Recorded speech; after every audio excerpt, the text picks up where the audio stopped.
भाइयों बहनों, पूरी दुनिया की आज हमने जानकारी प्राप्त कर ली, लेकिन आज हम अपने आप को भूल गए कि आखिर मैं कौन हूँ, मैं क्या हूँ, इसकी हमें जानकारी नहीं हो पाती। यही प्रश्न उठा हमारे ऋषियों के मन में। ऋषि सोचते हैं कि आजकल इस धरती पर बड़े बड़े वैज्ञानिक हैं, बड़े बड़े डॉक्टर हैं, बड़े बड़े विचारक हैं, उन्होंने हर क्षेत्र में बहुत अधिक विकास किया है। तो क्यों ना हम इनसे पूछे कि तुमने मनुष्य के जीवन पर, मनुष्य के शरीर पर कितनी रिसर्च की। तो हमारे जो ऋषि मुनि हैं वे सबसे पहले वैज्ञानिकों के पास जाते हैं और वैज्ञानिकों से कहते हैं कि तुमने बहुत अधिक विकास हर क्षेत्र में किया है, तो तुमने अवश्य मनुष्य जीवन पर भी कुछ रिसर्च की होगी, तो तुम बताओ कि आखिर ये मनुष्य क्या है। तो भाइयों बहनों, वैज्ञानिक क्या कहते हैं? वैज्ञानिक कहते हैं कि बोले मनुष्य और कुछ नहीं, केवल पदार्थों का जखीरा है। क्या बताया वैज्ञानिकों ने? मनुष्य के शरीर को पदार्थों का जखीरा। मनुष्य के शरीर में बोले कुछ नहीं, थोड़े थोड़े पदार्थों से यह शरीर बना हुआ है। इसमें थोड़ा सा अभ्रक है, थोड़ा सा आयोडीन है, थोड़ा सा कैल्शियम है, थोड़ा सा ब्लड है, थोड़ी सी नस नाड़ियां है, अस्थियां है, हड्डियां है, और कुल मिलाकर थोड़े थोड़े पदार्थों से मनुष्य का यह शरीर बना हुआ है। क्या बताया वैज्ञानिकों ने? पदार्थों का जखीरा। लेकिन भाइयों बहनों, हमारे जो ऋषि मुनि थे वे इस परिभाषा से संतुष्ट नहीं होते, तो फिर वे जाते हैं डॉक्टरों के पास और डॉक्टरों से कहते हैं कि आजकल तुमने भी मेडिकल साइंस में बहुत अधिक विकास कर लिया है, तो तुम्हें अवश्य पता होगा मनुष्य शरीर क्या है। तो भाइयों बहनों, डॉक्टर क्या जवाब देते हैं? वे कहते हैं बोले मनुष्य का शरीर कुछ नहीं, एक मशीनरी के सिद्धांत पर कार्य करता है। उनसे पूछा कि कैसे? तो डॉक्टर बताते हैं कि बोले जिस प्रकार किसी गाड़ी का कोई पार्ट खराब हो जाता है तो मैकेनिक क्या करता है, उस खराब पार्ट को हटाकर उसकी जगह नया पार्ट जोड़ देता है, तो गाड़ी फिर से चलने लगती है। तो बोले हम भी यही करते हैं। यदि मनुष्य के शरीर का कोई पार्ट खराब हो जाता है, कहीं कोई समस्या आ जाती है, तो खराब पार्ट को हटाकर नया पार्ट हम जोड़ देते हैं, उस बीमारी का हम इलाज कर देते हैं। तो ये जो मनुष्य का शरीर है ये फिर से कार्य करने लगता है, फिर से चलने लगता है। क्या बताया डॉक्टरों ने? बोले मशीनरी के सिद्धांत पर यह मानव शरीर काम करता है। लेकिन भाइयों बहनों, हमारे जो ऋषि मुनि थे वे डॉक्टरों की बात से भी संतुष्ट नहीं होते। फिर ऋषि मुनि किसके पास जाते हैं? विकासवादियों के पास। तो डार्विन नाम का एक विकासवादी क्या बताता है? ऋषि पूछते हैं कि तुम क्या जानते हो मनुष्य शरीर के बारे में? तो डार्विन नाम के विकासवादी कहते हैं कि बोले मनुष्य का शरीर और कुछ नहीं, विकासवाद का परिणाम है। उनसे पूछा गया कैसे? तो बोले मनुष्य के शरीर में धीरे धीरे धीरे विकास होता है। सबसे पहले एक बिंदु के रूप में उभरता है, बिंदु से फिर भ्रूण बनता है, भ्रूण से फिर अमीबा बनता है, मांसपिंड बनता है, फिर उससे क्या होता है, एक शिशु के रूप में उभरता है, शिशु से फिर बालक बनता है, बालक से जवान होता है, युवा होता है, और फिर बूढ़ा होता है और बूढ़ा होकर के मर जाता है। तो क्या बताया विकासवादियों ने? बोले मनुष्य का शरीर और कुछ नहीं, विकासवाद का परिणाम है, इसमें धीरे धीरे धीरे विकास होता है। लेकिन भाइयों बहनों, हमारे जो ऋषि मुनि थे वे उनकी भी परिभाषा से संतुष्ट नहीं होते। फिर सभी के सभी ऋषियों से प्रश्न करते हैं कि अब आप ही बताइए कि आखिर मनुष्य का शरीर क्या है, मनुष्य क्या है। तो हमारे ऋषि मुनि मनुष्य की परिभाषा बताते हैं। क्या परिभाषा बताते हैं ऋषि मुनि? वे कहते हैं बोले मनुष्य वह नहीं है जो दिखाई देता है। क्या बताया? मनुष्य वह नहीं है जो दिखाई देता है, बल्कि मनुष्य वह है जो दिखाई नहीं देता। क्या परिभाषा बताई ऋषियों ने? हम इस हाड़ मांस के पुतले को मनुष्य मानकर बैठते हैं, लेकिन ऋषि कहते हैं कि हाड़ मांस का पुतला मनुष्य नहीं है, बल्कि इस शरीर के अंदर जो परमात्मा का अंश विद्यमान है वो मनुष्य है। जब किसी की मृत्यु होती है, डेथ बॉडी सामने रखी हुई होती है, तो उसमें हाथ जैसे के वैसे होते हैं लेकिन उठ नहीं सकते, पैर जैसे के वैसे होते हैं, चल नहीं पाते, कैसी होती है देख नहीं पाती, कान जैसे के वैसे होते सुन नहीं सकते, पूरा शरीर जैसा का वैसा होता है लेकिन कोई क्रिया नहीं होती। क्यों? क्या हो जाता है? कौन चला जाता है? आत्मा चली जाती है। लेकिन ये आत्मा कभी मरती है क्या?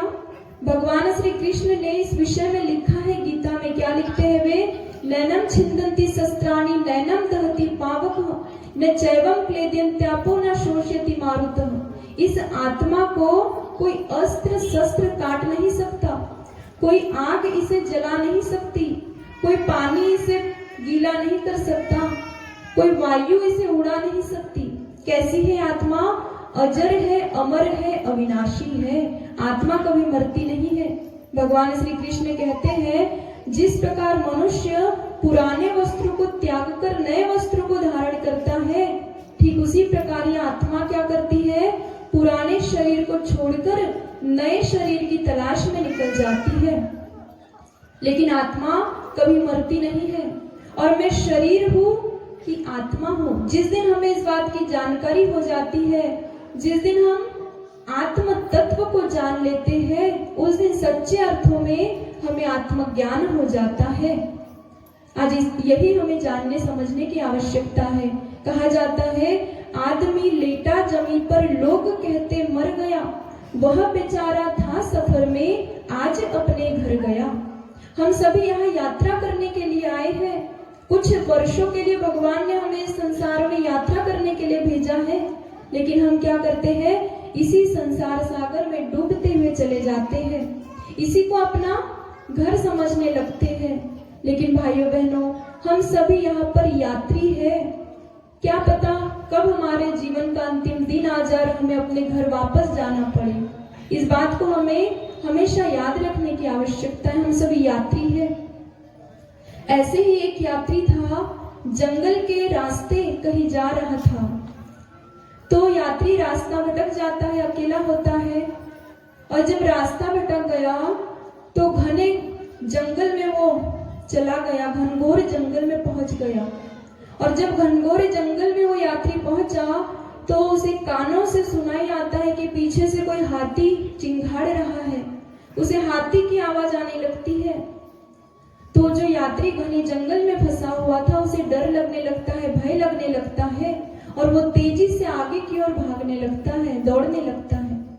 और हाथी से बचने के लिए दौड़ते दौड़ते वो जो यात्री था वो एक ऐसे स्थान पर पहुंचा जहां एक और कुआं था, एक और खाई थी। उसे समझ में नहीं आ रहा था अब मैं कहां जाऊं। पीछे से हाथी चिंघाड़ रहा था। अब वो कहां जाए, कुएं में जाए कि खाई में जाए, इसको समझ में नहीं आया। तो एक कुआं था, उस कुएं में एक वृक्ष था और उस वृक्ष की एक शाखा लटक रही थी कुएं में। तो यात्री क्या सोचता है कि इस वृक्ष की शाखा को पकड़कर मैं लटक जाता हूँ ताकि हाथी से मेरी सुरक्षा हो, हाथी मुझे मार ना सके। इसलिए भाइयों बहनों, वो जो यात्री था वो उस वृक्ष की शाखा पर लटक जाता है जो कुएं में टंगी हुई थी। नीचे क्या था? कुआं था, और कुएं के ऊपर वृक्ष की शाखा थी, और वो यात्री दोनों हाथों से पकड़ करके उस शाखा पर लटक जाता है और हाथी से बचाव महसूस करता है कि अब मैं हाथी से बच चुका हूँ। और जैसे ही वो उस वृक्ष की शाखा पर लटका नीचे की ओर देखता है तो किसमें टंगा था? वो एक सूखे कुएं में टंगा हुआ था, और उस कुएं में एक काला सर्प था जो फन फैलाकर बैठा हुआ था, मानो उसके गिरने की प्रतीक्षा कर रहा हो। तो ये सब देखकर वो जो यात्री था वो और अधिक भयभीत हो गया। इधर से हाथी चिल्ला रहा है, वो एक कुएं में लटका है जिसमें सर्प है। ये सब कुछ देखकर वो भयभीत हो जाता है। और भाइयों बहनों, दुर्भाग्य उस व्यक्ति का, उस यात्री का, कि जिस शाखा पर वो लटका हुआ था उस शाखा को दो चूहे, एक सफेद चूहा और एक काला चूहा कुतर रहे थे। तो अब तो जब उसने देखा कि तो उसे चारों ओर मौत ही मौत दिखाई दे रही थी। इधर से हाथी चिल्ला रहा है, इधर वो एक कुएं में लटका है जिसमें सर्प है, और जिस शाखा पर लटका है उसे चूहे कुतर रहे हैं। चारों ओर मौत का दृश्य उसे दिखाई दे रहा था। तो उस यात्री ने बचाव बचाव करके आवाज लगाने लगी, चिल्लाने लगा। तो वो जिस शाखा पर लटका था उसके ऊपर में एक दूसरी शाखा थी जिस पर मधु का छत्ता था, जहां से बूंद बूंद करके शहद नीचे की ओर टपक रहा था। भाइयों बहनों, जैसे ही उस यात्री ने बचाव के लिए अपना मुंह खोला तो शहद की बूंद उसके मुंह में गिरती है। तो अब वो यात्री सब कुछ भूल जाता है। वो भूल जाता है कि इधर से हाथी चिल्ला रहा है, वो भूल जाता है कि एक कुएं में लटका है जिसमें सर्प है, वो यात्री भूल जाता है कि जिस शाखा पर लटका है उसे चूहे कुतर रहे हैं। सब कुछ भूल जाता है और क्या करने लग जाता है, शहद की बूंद को चाटने में मदमस्त हो जाता है। थोड़ी थोड़ी देर में शहद की बूंद उसके मुंह में गिरने लगती है और वो व्यक्ति उसी में मदमस्त हो जाता है। अब थोड़ी ही देर बाद जब चूहों ने अपना काम पूरा कर लिया, चूहों ने उस शाखा को पूरी तरह से कुतर लिया, तो क्या होता है, वो जो यात्री था वो शाखा सहित कुएं में गिरता है, सांप उसे काटता है और उसकी जीवन लीला वही समाप्त हो जाती है। भाइयों बहनों, ये यात्री कौन है? ये यात्री हम आप सभी हैं। भगवान ने कुछ समय के लिए किसी को कितने वर्ष दे दिए, किसी को कितने वर्ष दे दिए, लेकिन हमें वापस भी जाना है, इस बात को हम भूल जाते हैं। संसार में हम सभी यात्रा करने आए हैं। आज हम आप सभी जानते हैं, क्या जानते हैं, कि काल रूपी हाथी चिंघाड़ रहा है। किसी भी व्यक्ति का काल कभी भी आ सकता है। काल रूपी हाथी चिंघाड़ रहा है, इस बात को आज हम जानते हैं। और क्या जानते हैं, मृत्यु रूपी सर्प फन फैलाकर बैठा है। मृत्यु जीवन का एक सुनिश्चित सत्य है। हर किसी की मृत्यु आनी है, जीवन मिला है तो मृत्यु भी आएगी। मृत्यु रूपी सर्प फन फैलाकर बैठा है, इस बात को भी हम अच्छे से जानते हैं। और क्या, दो चूहे, दिन रूपी सफेद चूहा और रात रूपी काला चूहा, ये दो चूहे क्या कर रहे हैं, हमारी जीवन रूपी शाखा को निरंतर कुतर रहे हैं। हमारे जीवन का एक दिन यदि कम हो जाए, एक रात यदि कम हो जाए तो वापस आ सकती है क्या? बिल्कुल नहीं। ये दो चूहे हमारे जीवन रूपी शाखा को निरंतर कुतरते हैं और हम क्या कर रहे हैं, हम संसार रूपी विषय वासना की शहद चाटने में मदमस्त है। हम सब कुछ जानते हैं कि हमारा काल कभी भी आ सकता है, हमारी मृत्यु कभी भी आ सकती है। हमारे जीवन का एक दिन यदि चला गया, एक रात यदि चली गई तो लौट कर नहीं आएगी। सब कुछ हम जानते हैं, लेकिन फिर भी हम संसार में डूबे रहते हैं। परम पूज्य गुरुदेव कहते हैं, कमल के फूल की भांति जीवन जीना चाहिए। कमल का फूल कहाँ उगता है? कीचड़ में, दलदल में, लेकिन दलदल उसे छू नहीं सकती, ऊपर उठ करके वो जीवन जीता है। तो गुरुदेव कहते हैं, ठीक इसी प्रकार हम भी संसार में रहे, लेकिन संसार रूपी जो दलदल है, लोभ मोह अहंकार वासना तृष्णा, इससे ऊपर उठकर जीवन जिए और अपने जीवन लक्ष्य को प्राप्त करे। कहा जाता है, संसार में रहिए लेकिन संसार में फंसिए मत। आज आवश्यकता है हम अपने जीवन लक्ष्य को प्राप्त करें, क्योंकि भाइयों बहनों, जब मौत आती है ना तो बताकर नहीं आती। किसकी मौत कब आ जाए निश्चित है क्या? ये बिल्कुल नहीं। इसलिए जितना समय हमारे पास है हम उस समय का सदुपयोग करें, अपने जीवन का सदुपयोग करें, जीवन की महिमा को हम सुने।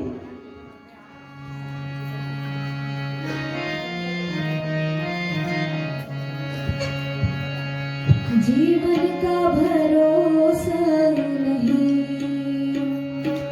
जीवन का भरोसा नहीं, कब मौत आ जाएगी, काया और माया तेरे साथ न जाएगी। जीवन का भरोसा नहीं, कब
जीवन का भरोसा नहीं है, क्या पता कब हमारी मौत आ जाए। इसीलिए समय रहते हम जीवन का बोध करें, जीवन के लक्ष्य को प्राप्त करें। इस संसार में रहने के लिए हमें जो कुछ चाहिए था हमने सब कमा लिया। मकान चाहिए, मकान हमने बना लिया, जो कुछ चाहिए था हमने शरीर के लिए सब कुछ कर लिया। लेकिन हमें जहाँ जाना है, मृत्यु के बाद हमें जहाँ जाना है, जिस लोक में जाना है, हम वहाँ की कितनी तैयारी कर पाए, आज सोचने का विषय है। वहां पर ये मकान साथ जाएगा क्या, धन संपत्ति साथ जाएगी क्या, कपड़े साथ जाएगी क्या, कुछ भी साथ नहीं जाता।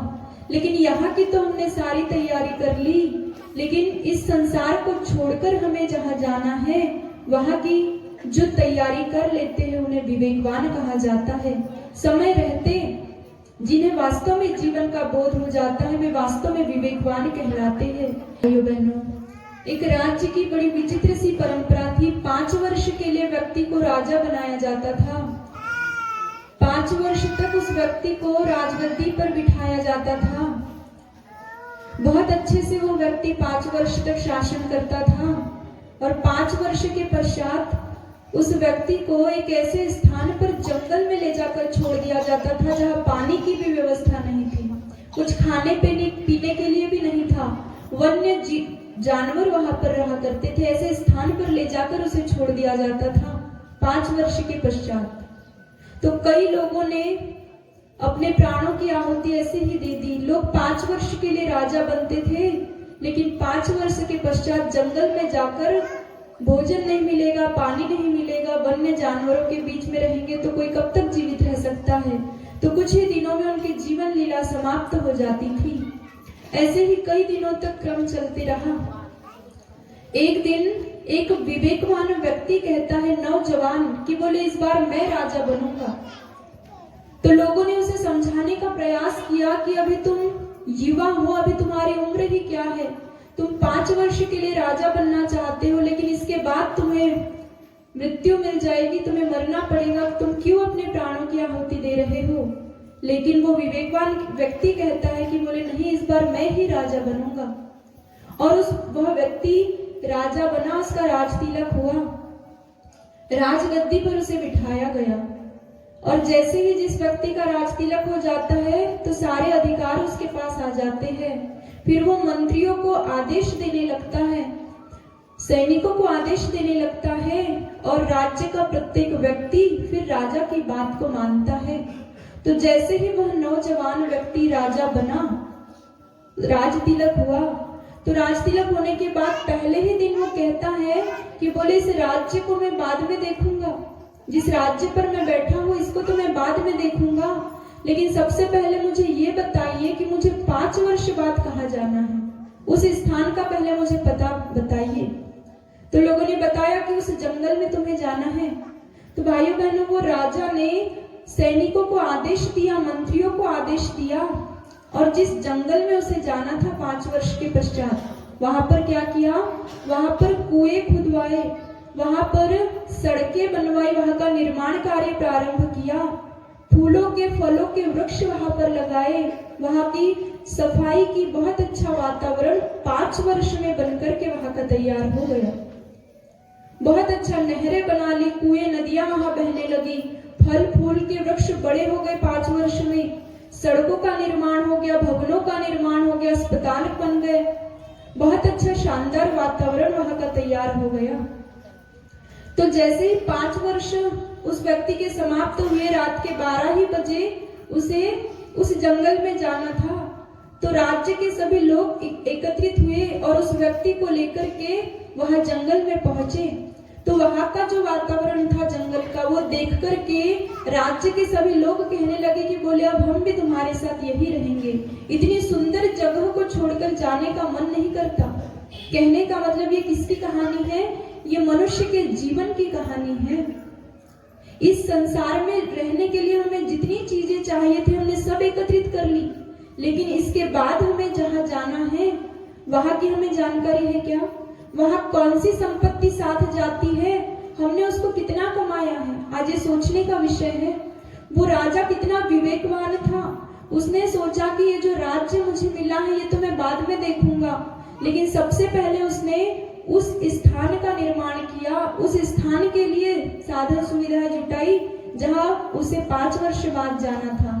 तो भाइयों बहनों, हमारे पास भी कुछ इतना ही समय है, किसी के पास 5 वर्ष का, किसी के पास 10 वर्ष का, किसी के पास 50 वर्ष का, लेकिन हमें भी तो इस संसार को छोड़कर जाना है। वहां की हमने कितनी तैयारी की, आज ये सोचने का विषय है। आज आवश्यकता हम ऐसी कमाई करें, गुरुदेव कहते हैं ऐसी कमाई कर चले जो संग जा सके, और मुश्किल पड़े तो राह में कुछ काम आ सके। जीवन में रहते हुए हम जीवन के लक्ष्य को प्राप्त करें और ऐसी कमाई करें तो वास्तव में हमारा यह जीवन सार्थक हो जाता है। लेकिन भाइयों बहनों, आजकल हम क्या करते हैं, संसार में रहते हैं और संसार सागर में डूबते हुए चले जाते हैं। कभी लोभ में फंसते हैं, कभी मोह में फंसते हैं। ये मोह की ग्रंथियां इतनी गहरी होती है कि व्यक्ति चाहकर भी इससे निकल नहीं पाता, डूबते चला जाता है। कहता है कि कल मैं भगवान की भक्ति करूंगा, फिर कुछ दिनों बाद में सत्संग सुन लूंगा, लेकिन वो कुछ दिन बाद कभी आते हैं क्या? बिल्कुल नहीं आते, और व्यक्ति संसार में डूबता हुआ चला जाता है।